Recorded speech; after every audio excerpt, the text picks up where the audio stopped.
Hi, everybody. Tim Hughes here. I'm really excited to be introducing this digital download special that we're running rather than on the Fridays at 2 o'clock, but we're running it on Thursdays or Thursday today, just to make sure that we can get our special guest in, which is Simon Kemp.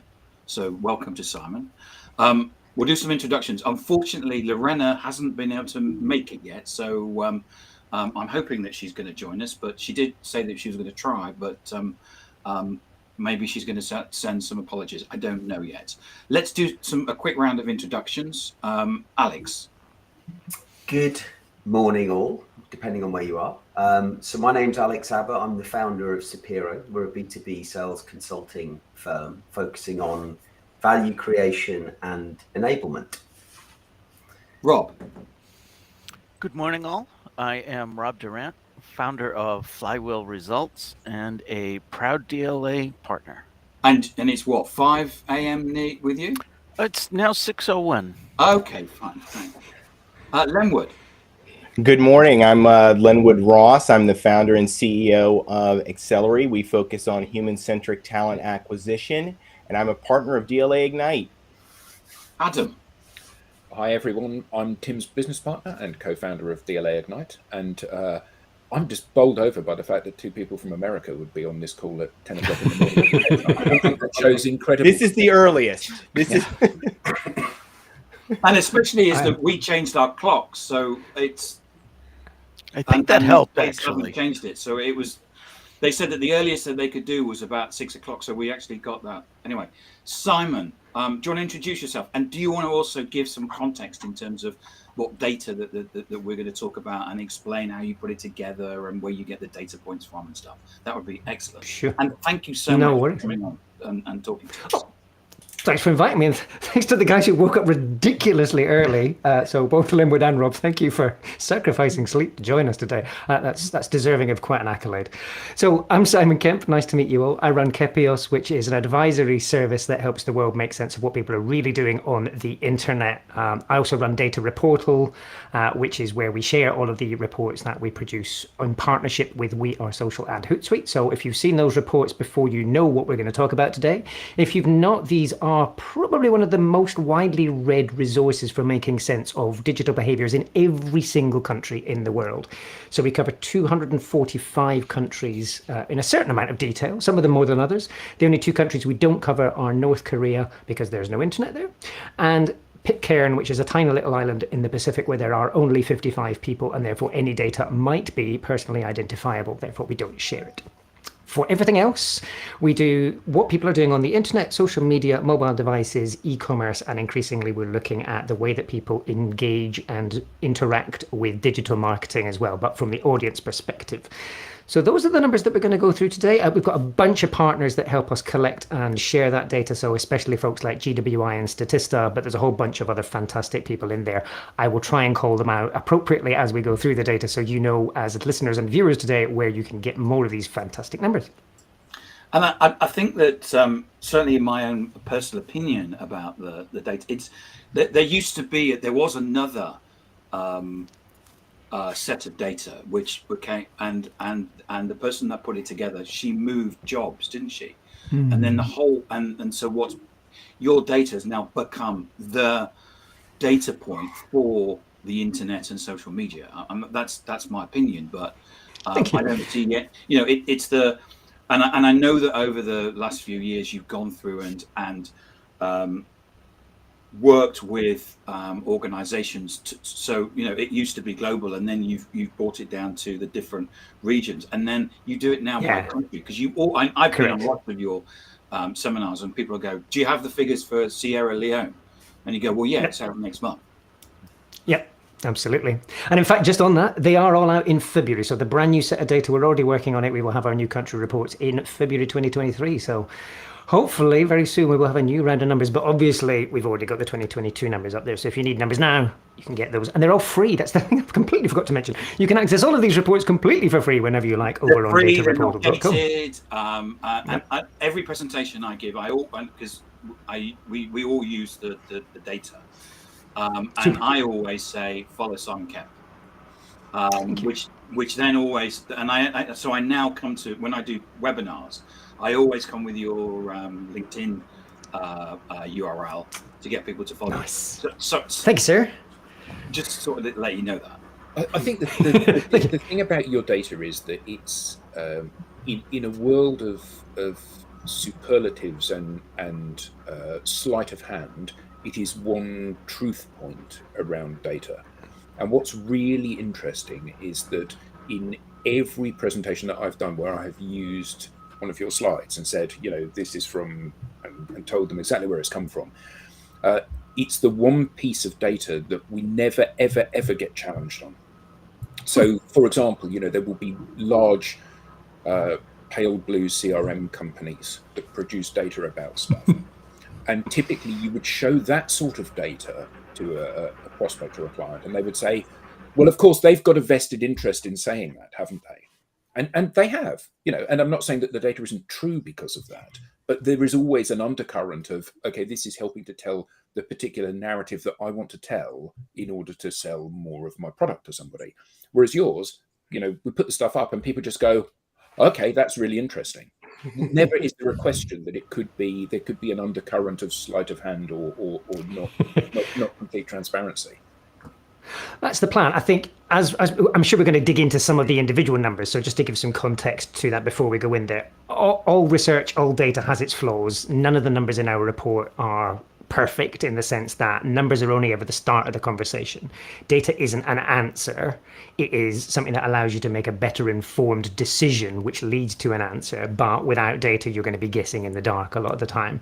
Now, I would always encourage people, wherever possible, get a three-dimensional view of data. So this is something that we talked about with GWI just last week as well. So GWI is one of our main report partners, and they do one of the best surveys, if not the best survey on digital behaviors in the world. But they also say, wherever you can, look for three separate sources to inform your decisions when it comes to data, because only when you've got those three different angles can you make fully informed decisions in confidence. So I will be giving you numbers based on the ones that I think are the most appropriate for today's answers, but remember that there are always other answers out there, and it's always wise to check those answers too.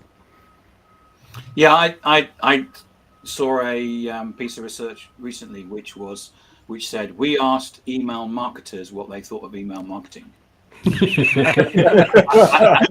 and of course we know what the answer is.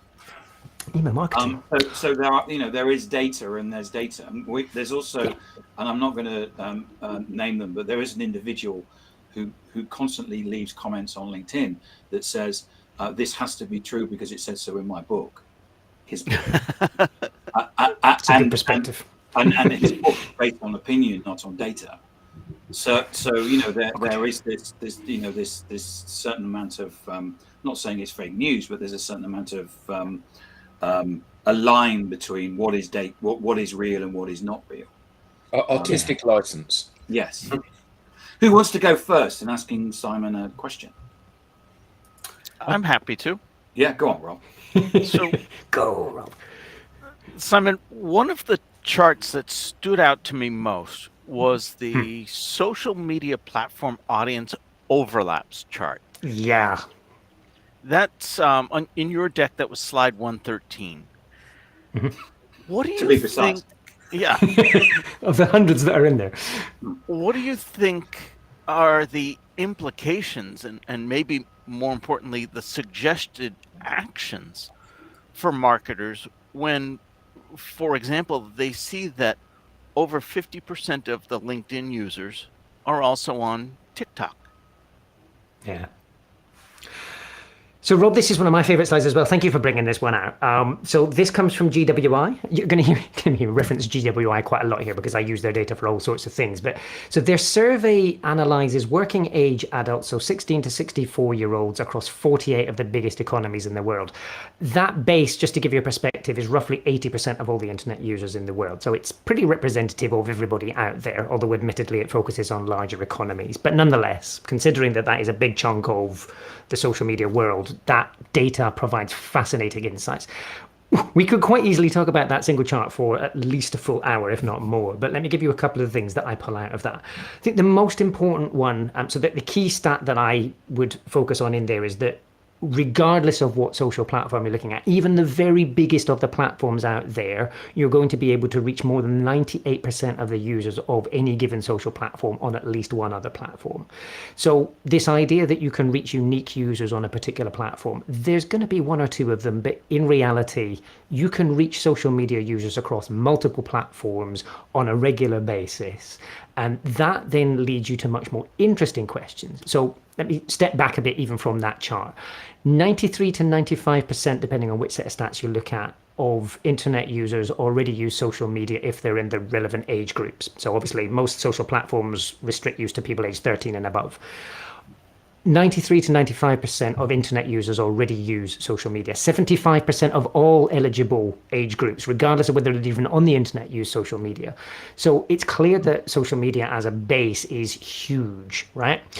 But from that perspective, your questions then are, how do I use social media to really better reach my audiences and deliver value? Knowing that you can reach social media users across multiple different platforms, I think gives you a bit more freedom. You don't need to panic too much about whether you should be on platform X, Y, or Z. You can say, with one or two of these big platforms, I'm going to reach the vast majority of these users. And then I can make choices. If I still have some bandwidth and budget left, I can then select other platforms based on creative opportunities, based on particular formats that they allow me to do, based on usage contexts even. So when does my audience use this particular platform? What are they using it for? What's the right kind of thing that I could deliver to them? And how is that different to what I would deliver on another platform? So you brought out LinkedIn there. Let's suppose that a lot of the people that are tuning into today's conversation are B2B marketers, because it's one of those things that doesn't often get enough attention in the marketing conversation. Just because you're trying to reach a B2B audience doesn't mean you need to only focus on LinkedIn, although it is obviously a great place to start. But if you think about it, Twitter is also a great place to come in and reach those kinds of people. I think you also want to be looking at Facebook as an interesting platform, much as it feels like it's a place where you can go and chat to friends and family. Just because of its sheer size, Facebook is always a great opportunity for you to do B2B marketing activities as well. So don't let stereotypes, I think, get in the way of your planning. Use these data points to say, my audience is here. They're all over the place doing lots of different things. When is the best time and place to reach them with the message I care about? And how can I make that as impactful as possible? As I said, Rob, I could talk about that chart all day. So that is a not so succinct and rambling start to the answer. If you want to dig into that, by all means, please come on with the following question. But the good news is that there's so much more related to that conversation that we can go back to in other questions as well. Excellent. I have a follow-on question to that one in terms of how businesses, and it's not specific to any data points in the report, but I think you raise a really valid point there about business users, consumers of business products are on these other platforms, yet companies themselves don't feel comfortable marketing to them on those other platforms because they don't feel it's in the right business environment. And I think, Alex, that as an observation. Hey, Lorena, thanks for joining us. Woo. Hi. Just How are introduce you doing? Lorena. Excuse me. Yes, no. Excuse me, because I had some errands to do, so I'm a little bit late. I'm in Madrid right now, but Hello. thank you. Hello, nice to meet you, Simon, and to all the DLA team. Yeah. Thanks, Lorena. Thanks to you. I'm so happy. So I listen. Cool. So, Alex, So I think on that. Lorena, just to say, just to summarise, we are we're answering Rob's question, which is about different people on different platforms. Sorry, Simon. It's all good. No, so Alex, that's a great question. I think we often put ourselves into buckets and pigeonholes as marketers. Like, so this specific thing is relevant for this job and that's all we can use it for. And I think we forget that when we're talking to B2B audiences, for the vast majority of the time, they're human beings. Even people in procurement are human beings, apparently, which is sometimes a fascinating insight. No disrespect to procurement people whatsoever. But I think, this idea that you need to only use a business channel to deliver a business message, there's a certain logic to that. But at the same time, you're missing opportunities to deliver different kinds of messages to different people. I think especially when you start looking at platforms like Twitter, which is a news platform above all else, when you look at the reasons why people use the Twitter platform, the vast majority of users come in and say, that's the primary reason I go to Twitter, is to get news. So, if you're delivering news-related information, if you want to deliver facts and similar, then Twitter's a fantastic place to do that. And it's also a place where you can have very different kinds of conversations to the ones that you would have on LinkedIn. They're not always comfortable conversations. Admittedly, Twitter can be quite a noisy environment, but nonetheless, as a marketer, provided you understand what you're setting yourself up for, then it is a great place to have certain kinds of conversations. And likewise, if you wanted to do business activities on TikTok, if you're reaching younger users who may be influential in a certain kind of decision-making process, then absolutely it's worth considering. So yeah, I think the key bit is to not get distracted by platforms and technology. I think as marketers and as journalists, a lot of the time, we tend to get distracted by numbers and technologies and names and whatever else. But if we forget all of that completely and we go back to marketing basics, who are the people that I care about and want to engage? What are the things I want to influence in terms of their thinking and their behavior? And what do I need to share with them in order to change those thoughts and behaviors? Then all of a sudden you've already narrowed it down to, these are the times and places when my messaging is going to be appropriate. And therefore these platforms are good places to deliver that messaging to this audience in those times and places. That's a much better way of doing it, rather than going, what's the hottest social media platform out there? What's the next big thing? Which in all honesty is going to lead you to all sorts of jumping around and getting distracted and exhausting yourself a lot of the time. Yeah. That's great. Thanks, Simon. Any people want to come back on that? Well, I kind of think that follows on to the question. You had that face, Adam. Yeah, the question that I wanted to ask. So for the people in the audience, Tim and I were traveling 4 years ago, we were in Singapore, and we met up with Simon. We already knew Simon from social, so we were kind of friends, and we had been consuming his content for a long time prior to meeting him face to face. And it was lovely because when we met up, we were sort of felt like we were old friends, and we were very much singing from the same song sheet in terms of everything that we were doing.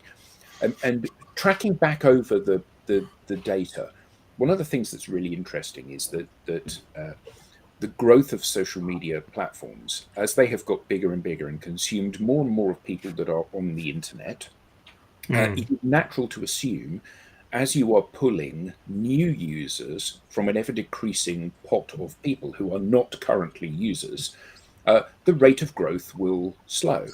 However, the rate of growth hasn't slowed, which is one of the things that I find absolutely mind-boggling, because all of your kind of knowledge about how the world works has been challenged by this. So my question was this: given that 93.5% of people with an internet connection are active social media users, new networks like TikTok keep coming out to consume some of those people, how can the established players like Facebook, YouTube, Instagram, even TikTok, how can those platforms continue to drive growth? Because there aren't any people left to join Facebook. Everybody's on there. So how can that be stagnated? And interesting that the number of the amount of time that people spend on social networks actually isn't really growing. In the last 6 months, it's only grown by a minute. It's gone from like 2 minutes 28 to 2 minutes 29. So there's a tiny little increase in use, although that may not be reflected by some of the people on this call who may be using it much more. But when you're fishing in that smaller and smaller pool for new people to join your platform, what's going to happen? So, you're bringing in quite a few different things there, Adam, and my memory when it comes to questions is terrible, so I'm going to answer the first one and forget the other two, so remind me to come back.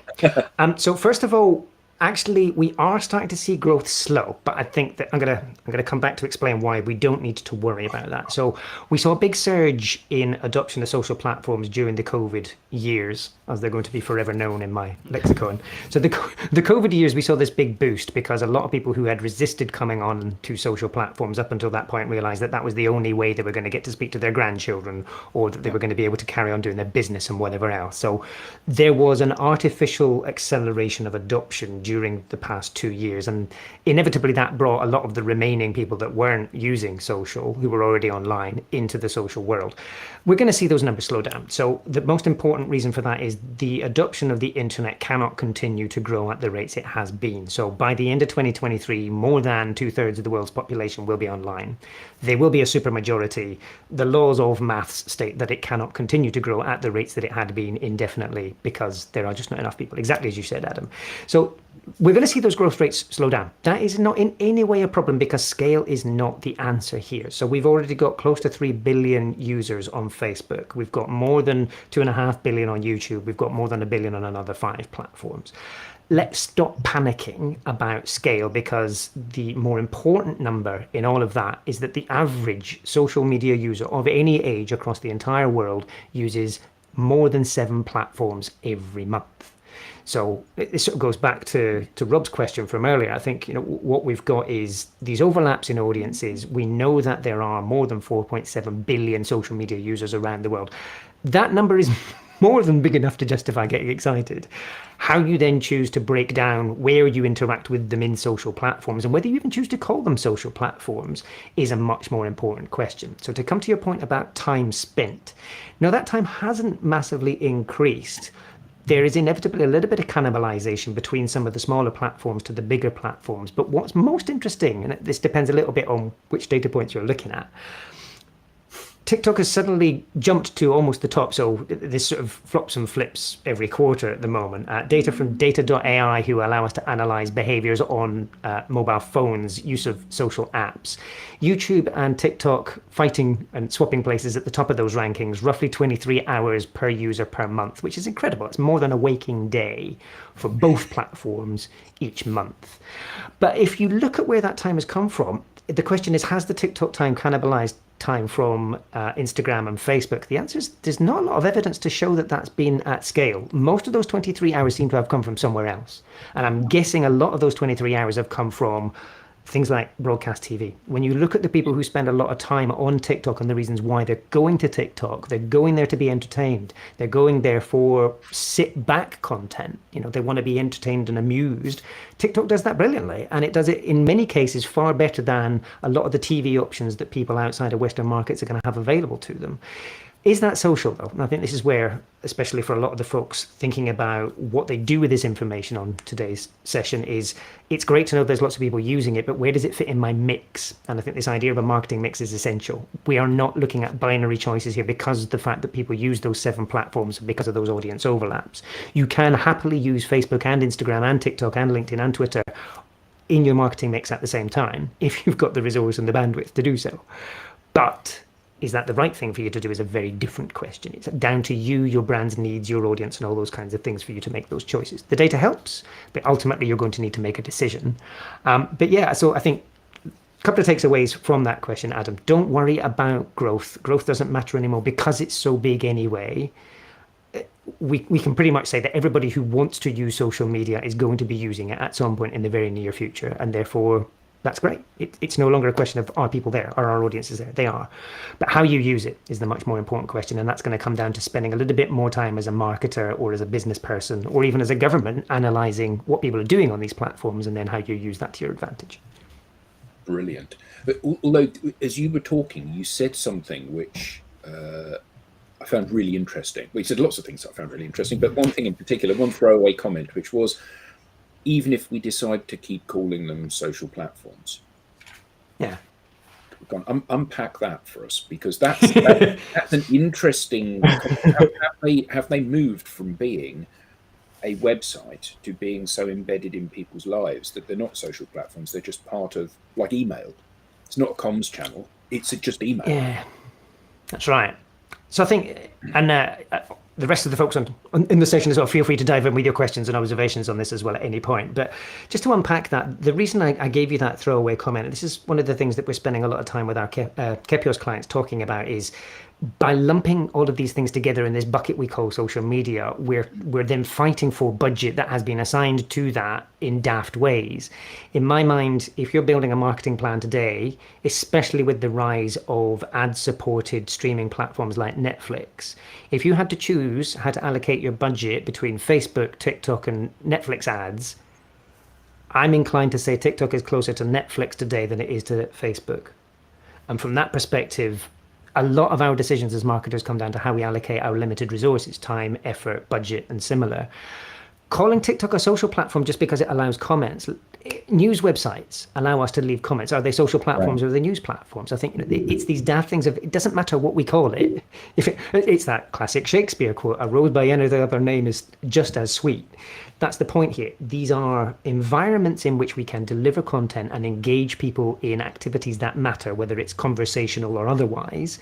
Identify where those environments are, regardless of what you call them, and prioritize the ones that allow you to do the things you want with the people you want at the relevant times and places.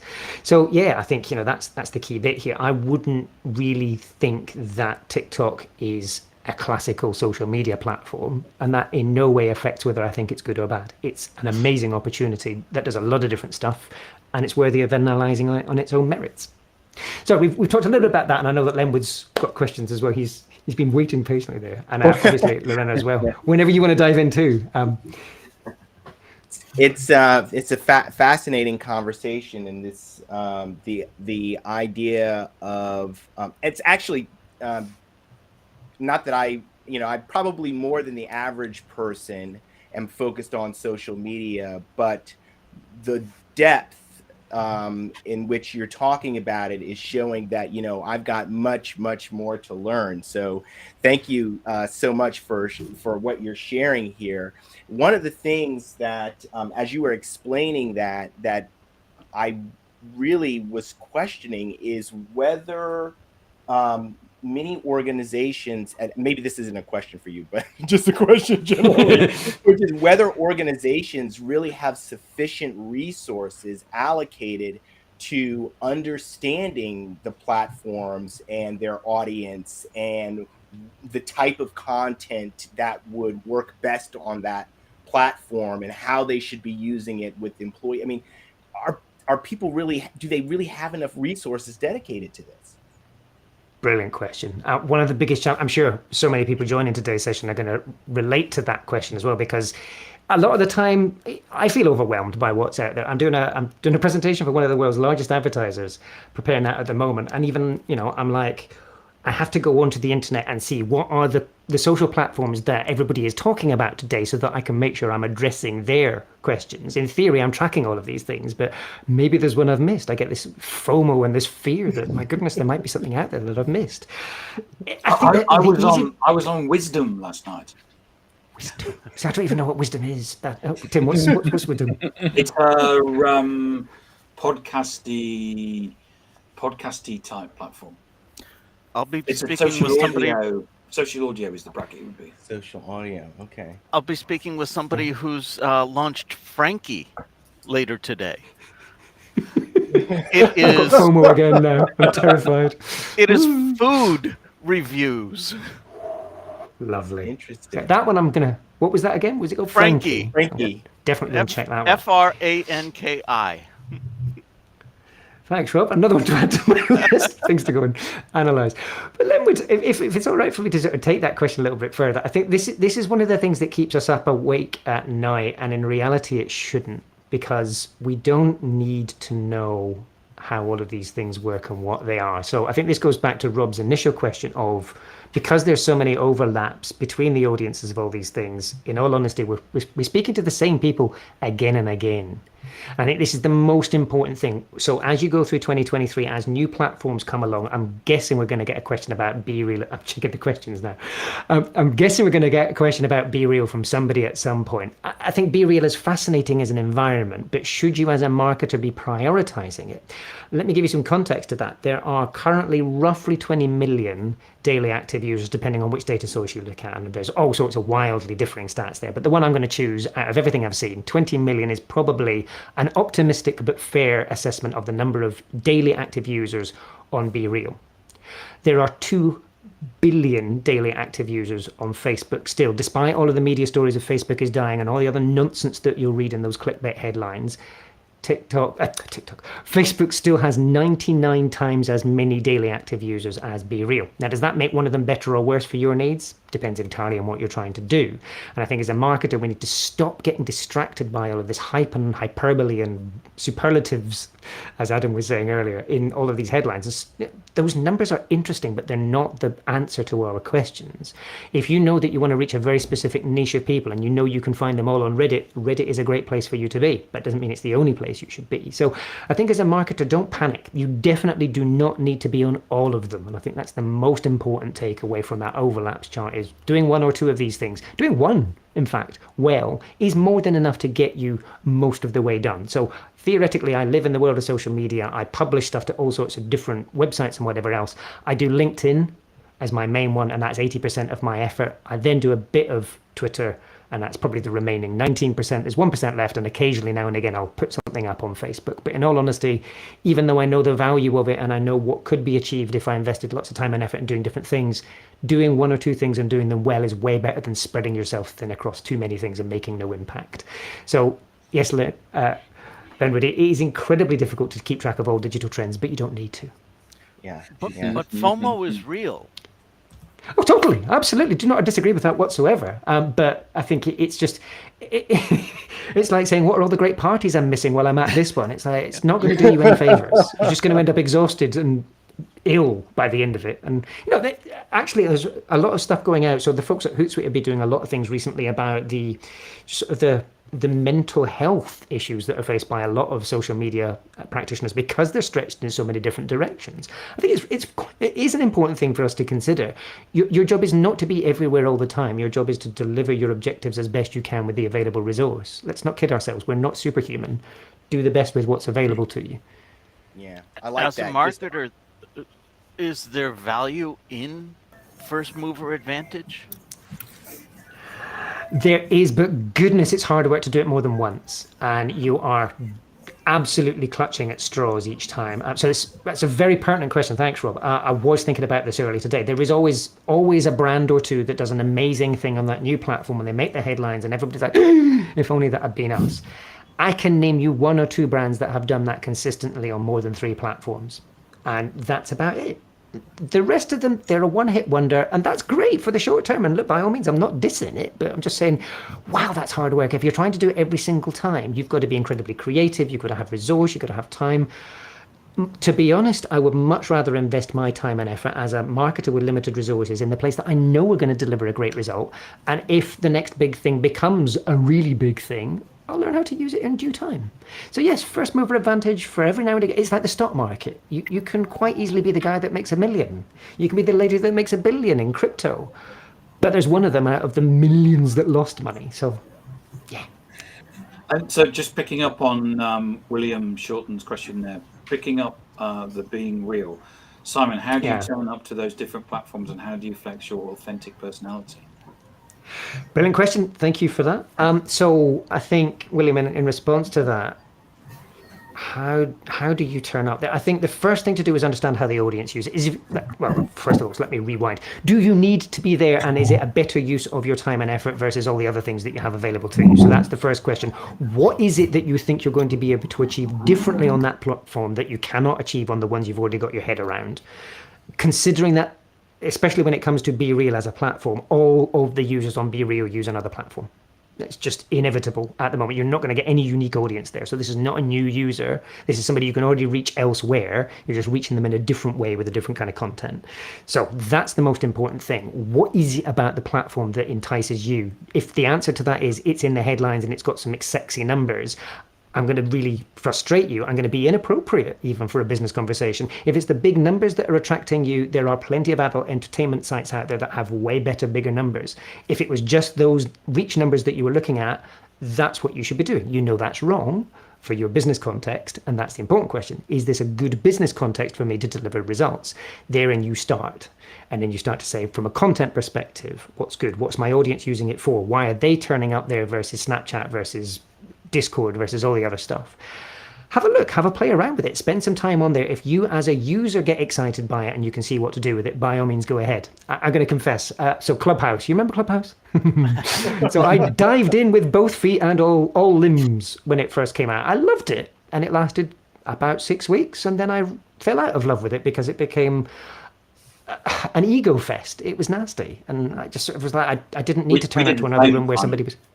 We Sorry? invested probably about 3 months in it, and then found that we had a discussion and we realised that our audience was probably on LinkedIn.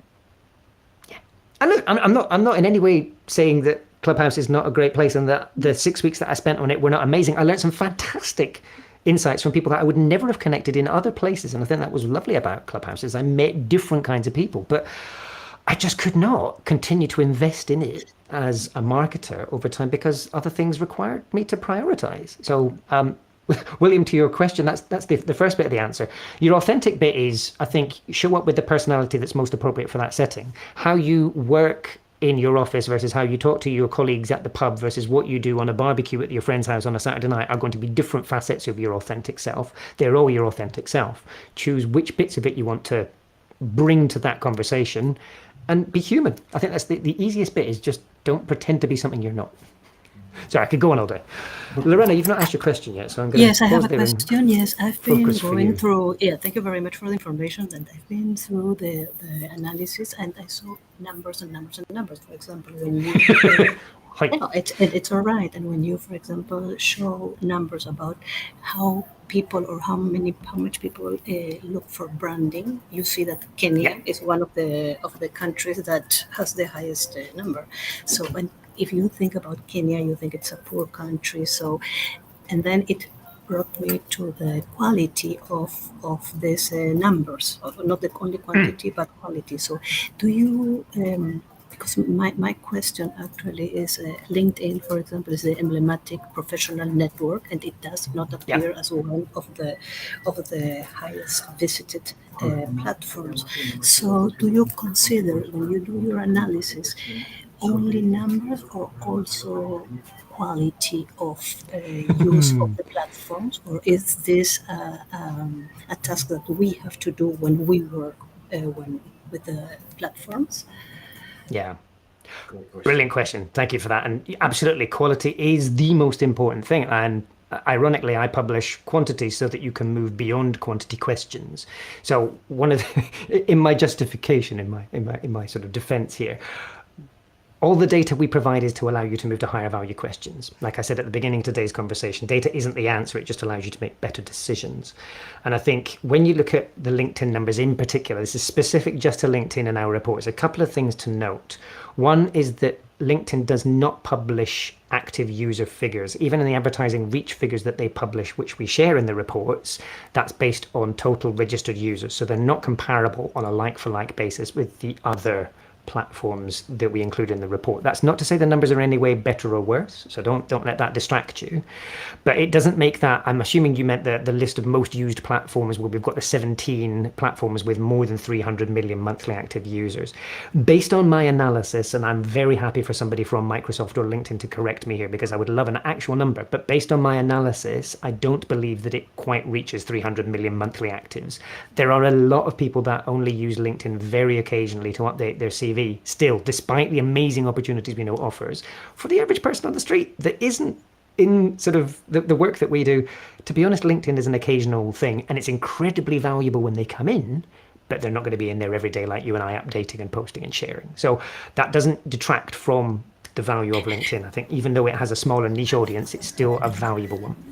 I was some days ago at LinkedIn here in Madrid, and they told me that 80% of their users are passive users. 80%.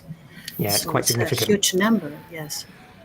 But then of those users, the latest numbers that they've got, so out of the data that we see from their ad planning tools, 850 million registered users. So even at that rate, we're looking at, I mean, even if that was only 100 million, I'm doing them a disservice by that number. It's probably higher than that. But even if it was only 100 million, those are high value people. So I would rather have 100 million high value audience people that I could reach with rather than completely random folks that are less valuable in my context. This comes down to targeting. But yeah, I think, to your point about whether you're looking at quality versus quantity, this is the most important thing when you're choosing how to focus your efforts as a marketer. Don't get distracted by those big numbers. Even on Facebook, there are reasons to be wary of the big numbers. Facebook themselves, in their earnings announcements to investors, say that 11% of their user base on Facebook is probably duplicate accounts and 5% is probably fake. That means that 16% of their total active user base may not be the kinds of person that you want to target because you've already reached them elsewhere, or because they're not authentic humans. Now, those are based on Facebook's own numbers. I'm not saying you should or should not, but even 85% of 3 billion people, that's a massive number to reach, and therefore get excited by it. I'll pause. Thank you very much. Thank you very much, Hi. Simon. Thanks, Lorena. Great question. Yeah. Thank you. Thank you. So Who's going next? Alex, are you? Oh. yeah, I'll go next. So social is clearly a huge and growing part of our lives, providing a significant opportunity to connect and learn from others easily. Yeah. From a B2B perspective, when we think about some of the things that have been discussed and the importance has, I know the report sort of focuses on the paid media side of things and the kind of the volume and how big social is, but when we think about it from a B2B perspective, and specifically social being a place to bring customers, prospects, partners, employees together, why do you think companies don't pay enough attention to this from a cultural perspective to really put social at the heart? A great question again. Thank you for that one, Alex. So just to clarify one thing, when you said we focus on the paid media bit, when it comes to the social media numbers, we publish ad audience numbers simply because they're the ones that we can collect. I would publish a greater variety of numbers if the platforms made it easier, but they don't, frustratingly. So that's the reason I use the ad audience numbers, is they're very accessible for us and they change regularly, so that's a good story to tell. But you're right, I think that there's much more to the social media opportunity than just the paid interruptions, as I like to call them. And I don't necessarily mean that negatively, but it is a little bit like somebody's going to come in and poke you when you're having a conversation with somebody else and say, I want to tell you about my product. And it's like, oh, that's not the best way of engaging somebody. If you had the opportunity to sit down and say, we share the following things in common, we've got the shared interests, let's have a chat, that's magic. That's where you start to build bonds and you start to be able to learn from and influence others.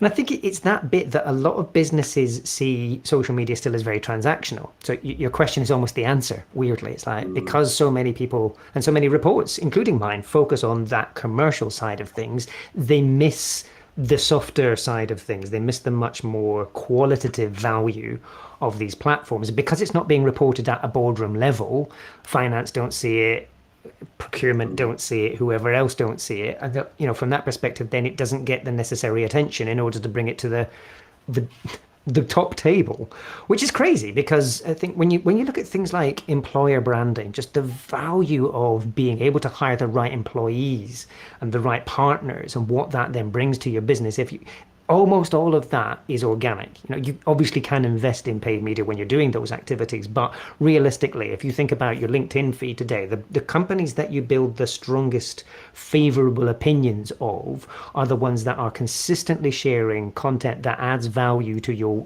daily activities. And I think it's that bit is there is not nearly enough attention being given to that at this time. And we need to focus on it more. I don't know quite how we do that better. But I'm going to echo your question back to you, Alex. Yeah. Have you got any tips for folks based on that? I know that's important to you, so experiences would be great. Well, it's one of the biggest challenges that I have is convincing organizations to invest the time that they need to in their people to develop their personal brands, to create content that will drive greater interaction from an individual perspective, but then also helps the business and the organization. Because depending on who you talk to, whether it's the marketing leader or the sales leader or the board, they've got their own idea about that transaction, as it were. Yeah, that. I think a big part of this comes down to metrics and measurement as well. So the things that, for whatever reason, the numbers that we report back when we talk about social media performance in marketing are probably not the ones that deliver the greatest value to the bottom line. Yeah. We're guilty of that as an industry, and it was our own fault. We went with the easiest tracked things, and then they became the default metrics, and it was daft. I personally fight with this every day, and I'll be totally honest with you. So, I mean, especially the folks on this call, I'm sure have been subject to my incessant posting of charts on LinkedIn. You've seen the kinds of stuff that I share. And over the past, I suppose, couple of weeks, I've been trying a few different things, and I get frustrated when the reach of those posts is not what I want it to be, when I don't get the same number of likes. And I'm completely, I have to physically force myself to go into the things and look through the numbers. What's the quality of conversation? What's the value of new kinds of engagement that I'm getting from this?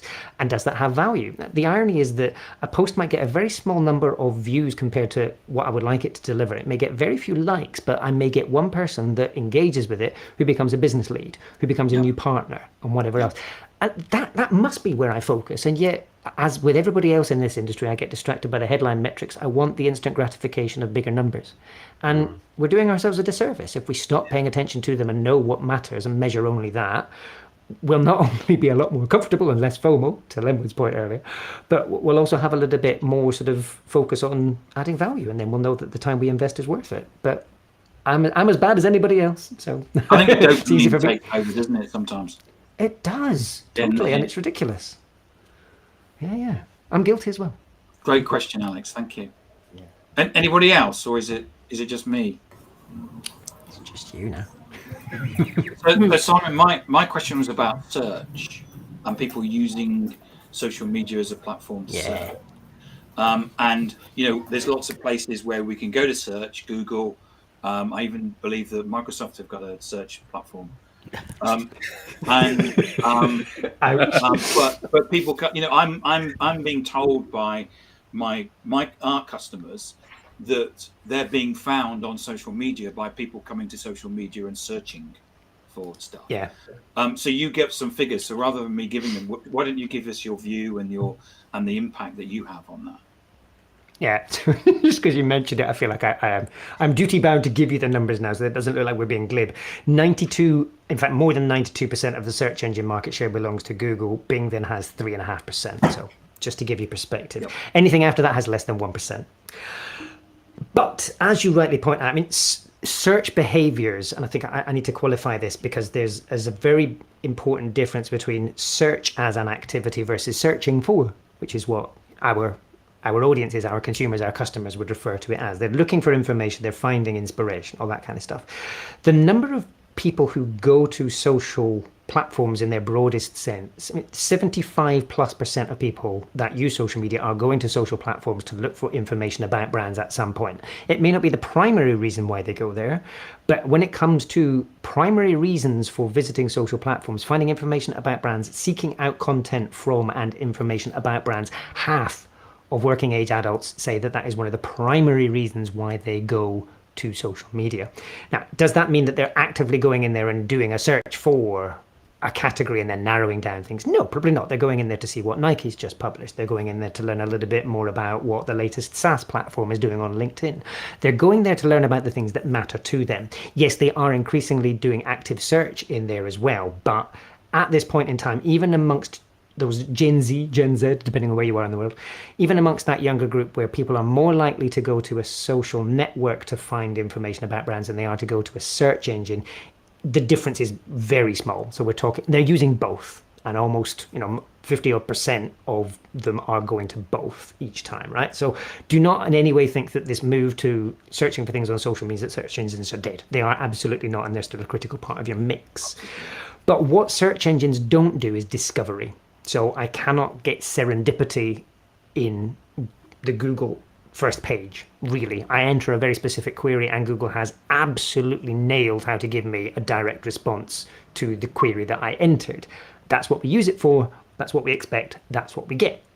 When you're looking at broader discovery, which is more about serendipitous learning of new things, when it's about discovering entire new product categories, let alone new brands, the internet doesn't do that so well, especially when it comes to shopping. Now, if you sort of step out of the digital world, think about the last time you walked down a high street, or last time you were walking to a dinner somewhere and you went down a random street and you suddenly walked past a new set of shops and you looked in the windows and you saw things and you thought, ooh, that is discovery, right? You weren't going out looking for it, but you discovered it. There was no search, but you still found, if that makes sense. And I think this is the bit that, because of the way that we behave on the internet, because we're quite often quite sort of considered in the way that we go to these following websites, we go to these platforms, and this is what we're expecting. That's what the next phase of opportunity in the marketing world around all of this is going to be. Now, one of the most important changes over the past 18 months to 2 years has been the growth of TikTok, not just because it's a great sort of content platform, but because of the way its algorithm works. The whole of the Western social media world was driven around social graphs. So the content that I saw in my feed was driven by who I followed and who I had connected with. And TikTok upended that because it went, nah, actually, it doesn't matter who you know. It matters what people like you are consuming and what they enjoy.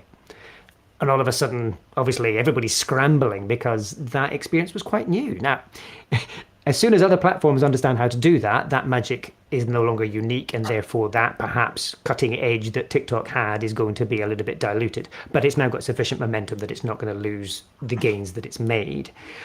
But there are so many opportunities for greater discovery. That's not to say search loses importance, it's just that we need to add on to it. So I'm looking at the moment, and this is one of the things that I am actively looking at as one of the top things I want to know more about in 2023 is how do we improve discovery in digital environments? And part of that is through better social algorithms. Part of that is through much better approaches to serving value on e-commerce platforms, whether that's direct to consumer or marketplaces like Amazon. It's so much opportunity to learn about things I don't know about. I'm a music fan. In my personal life, I spend my life trying to find music that sounds like this. And can I do that easily? No. I can get you to tell me all the other songs that an artist has produced. I can get you things that are the same year, things that are technically in the same genre. But if I said, I want a song that sounds like this, nothing does that for me. Pandora used to try, even then, it struggles. That's discovery in its best. I want to learn things that, when I don't know the question, how do I ask it to Google? But isn't there also the issue that search, in the traditional sense, the Google and Microsoft search engines, they deliver carefully curated answers to the questions that you're asking, but what they don't deliver is truth. So, for example, if you type in and search for, so they deliver facts. If I search for what's the capital of Germany, it'll say Berlin. If I say or whatever, and fundamentally, the as a buyer, it doesn't deliver what you want. If you type in what's the best CRM system, what you get is 10 companies that come back saying we're market leading, we offer the following functionality, we offer, because everybody claims to be the best. If you run the same search on social, you get a completely different set of results, which are based on people's experience. Nobody ever on their website says we're third best, a little bit expensive, and not always reliable, ever. So when you run a similar search on social, what you see is a much more open series of responses. And I'm surprised that we haven't seen a bigger migration of search from traditional search engines, which is all about search engine optimization and paid positioning, to something which is true. So like when you buy from Amazon, you look at the feedback, and the first thing you do is you go to the 1-star feedback, and you look at the 1-star feedback, and the 1-star feedback says to you, this said this was a beginner's guide, and it isn't. I didn't understand a lot of what they were talking about. It assumed I had a BA in statistics, to which you say, I have a BA in statistics. This is a perfect book for me. And it's that honest feedback that helps you curate whether or not this is the right product or service for you. And I think that I'm surprised that we haven't seen more of a move towards social search. It's definitely on the rise, although it's not rising quite as quickly as I'd expected, especially based on the data that we saw this time last year. So let me unpack a little bit of that. I'm not trying to antagonize you here, Adam, but I'm a little bit wary of that word truth. Please, antagonize. I think Google does deliver truth, but only where it knows what the truth is. I think that the answer to what's the best SaaS platform out there, I don't think any algorithm could tell you that, because it varies depending on who you are and what you need. Whereas Berlin's always going to be Berlin's Berlin. But yeah, I think you're absolutely right. Let's look at the social algorithms. At the moment, they are optimized to deliver the latest, freshest content, not necessarily in perfect chronological order, which I know is an ongoing frustration, but they are there to deliver what is typically a more entertaining or newsworthy experience, rather than going back through the annals of time to deliver you stories from 10 years ago that were appropriate. This varies massively from one platform to another, and depending on how sophisticated you want to be and how nerdy you are, you can find value. So I still find that one of the best places to search is Twitter. So if I want to find older information on Twitter, it does actually provide me with advanced search. But my God, it's difficult to use if you're not nerdy. If you want a quick answer, it ain't going to happen. You've then got fantastic social listening tools, but obviously you need to invest a little bit of money to get the most value from them. But they do allow you to do much more of that search. But the average consumer ain't going to be investing one of those to find out what they should have for dinner tonight, right? So that's not what this is going to do. So yeah, to your question, why are they not doing this? Because they've not been built that way, because the technology that powers their core proposition is almost in opposition to that. It wants to focus on the new and the fresh rather than go back a little bit more and provide you with a balanced perspective. They're going to have to develop an entirely new algorithm that does that, and I know that they're investing in it. And if Facebook tried, didn't they? They did. And 3 or 4 years ago, they had this thing they were going to launch called Social Curve, was it? Social Graph? Possibly. It was in beta, and I registered for it. And the idea was that if you go onto Google, and I'm not belittling Google, if you go onto Google, it takes information which is drawn from the entire internet, much of which won't be appropriate to you. If you go and search within Facebook, where most of us have a presence, the people that are closest to you, the people that you interact with most, are likely to be people who are most like you. And therefore, when you say the best Scotch whiskey is this, it's not based on the fact that you have invested in promoting that. It's based on the fact that you're a Scotch whiskey connoisseur and you particularly like this one. And because I like you and trust you, that's much more likely to be something which is weighty and inform my decision about that. Yeah. And I think that was a brilliant thing that didn't sadly come to fruition, because that would have been massively helpful in helping that discovery stage. What should I eat for dinner tonight? Well, my mates all tell me it should be this. Okay, well, I'll give that in.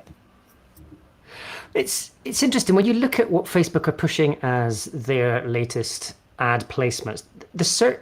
The opportunity to appear in search results on Facebook is definitely there, and it's a decent audience. I've actually got the numbers for it. I'll scooch them out while I'm talking to you. But I think that's where they struggled, is that finding the commercial answer to the search thing versus the ability to just put display into your feed, I think is the bit where they stumbled and they fell over. So potential audience that marketers can reach with ads in Facebook search results based on our October report, 730 million. I mean, that's a very decent size audience. Not quite as big as Google, but decent. But, I think what you're revealing here, Adam, is that there is a massively untapped opportunity that none of them have quite cracked. Ironically, like I said, I think I get personally good results from Twitter. If I was going to single out one platform that did search better than any other, it's got to be Pinterest, but it's very specific in what it does for me. If I want an image that looks like this, if I want something that's similar in graphic style to X, it will give me 25, 100 different things that are actually very similar to X. And that's hugely valuable. I save myself a lot of time and stress by going in there where I'm looking for visual inspiration. But it's very specific, and it only does that. I couldn't go in there and ask it, what should I have for dinner? Because I ain't going to get any answers that are worth sharing there. So this is, like I said, it's one of the things I'm tracking for next year. One of the biggest opportunities, the one that cracks it, is going to make a lot of money. Because, like you said, brands want to be there in the discovery phase, not just the finding the objective truth. Yeah. Thank you. Any more questions of Simon? From the audience, from you guys, Lorena? No, I just I wrote to Simon. I think 1 year ago, and asked him why doesn't he research Peru like other countries. You remember, and you told me that you have already a contact there. But I always felt like, why don't you put Peru on your map of users on internet. You're making him blush, Lorena. Oh, yeah, I can From see it. Renegade. I can see So, it, but Lorena, there's a very easy answer to that question for the folks tuning in. We just don't have access to the data. It's not available. So the 50 countries that we produce on those bar charts are the ones for which I have access to data, which is driven by the commercial realities of our research partners. However, as I'm hoping you're aware already, we do have a dedicated report on Peru. It just doesn't have quite as much told me. data as the rest. But that's a perfect opportunity, thank you, Lorena, for me to come in and give you my sales pitch as we wrap up today. yes, I'm not I see selling you anything because it's all Chile, I free. see Chile, I see Colombia, Argentina, and I don't see my country, so I got a little bit jealous. But The good news is Peru is on the roadmap for our partners. I believe we're going to be getting more data for Peru in the coming months, so fingers crossed. But I can't do 250 countries on a single chart because it's just not visible. So regardless of which ones come, I will need to make an editorial choice at some point. Sorry. no. I perfectly understand. Please don't worry. Don't worry. Any more questions? Lenwood, Adam, Rob? Millions, but It's been Alex? brilliant. It's been brilliant. Thank you. Simon, this has been awesome. It really has. Yes. Yeah, I don't know thank about you very you, much. but I'm sure we've all learned something. And I've Absolutely. certainly learned something as well. And it's been absolutely fantastic. And, we've had some great feedback from the audience as well. So thank you so much for coming on and talking Yeah. about this. No worries. Thank you very much. Thanks for allowing me to nerd out. It was good. Thank you very much, Simon. very much, Simon. Thank you. Cheers. So thanks for tuning in, everybody. And thanks for the audience and thanks for the panel. Thank you very much. Thanks, See you next everybody. time. Guys.